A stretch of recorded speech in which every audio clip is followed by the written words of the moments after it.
Hyvää päivää kaikille ja tervetuloa taas uuden videon pariin.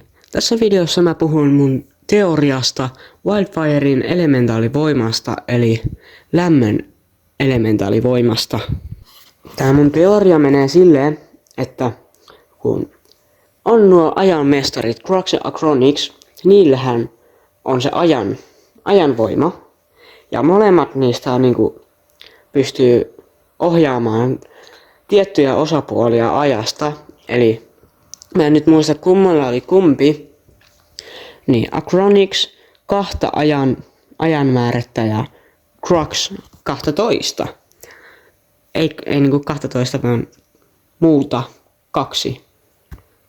Eli mitä mä nyt tarkoitan tällä mun teorialla?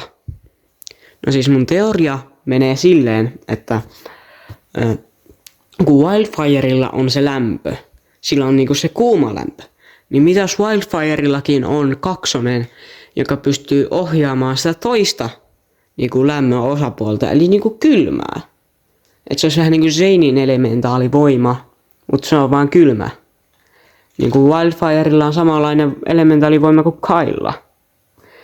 Koska lämmössähän on kylmä ja kuuma, ja sehän vaan käy järkeen. Että ei mulla ole muuta lisättävää tässä, että se olisi sitten moikka moi ja hyvää päivän jatkoa tai iltaa tai aamua tai yötä tai missä ajassa nyt tällä hetkellä tätä videota katsotaan. Eli hei hei!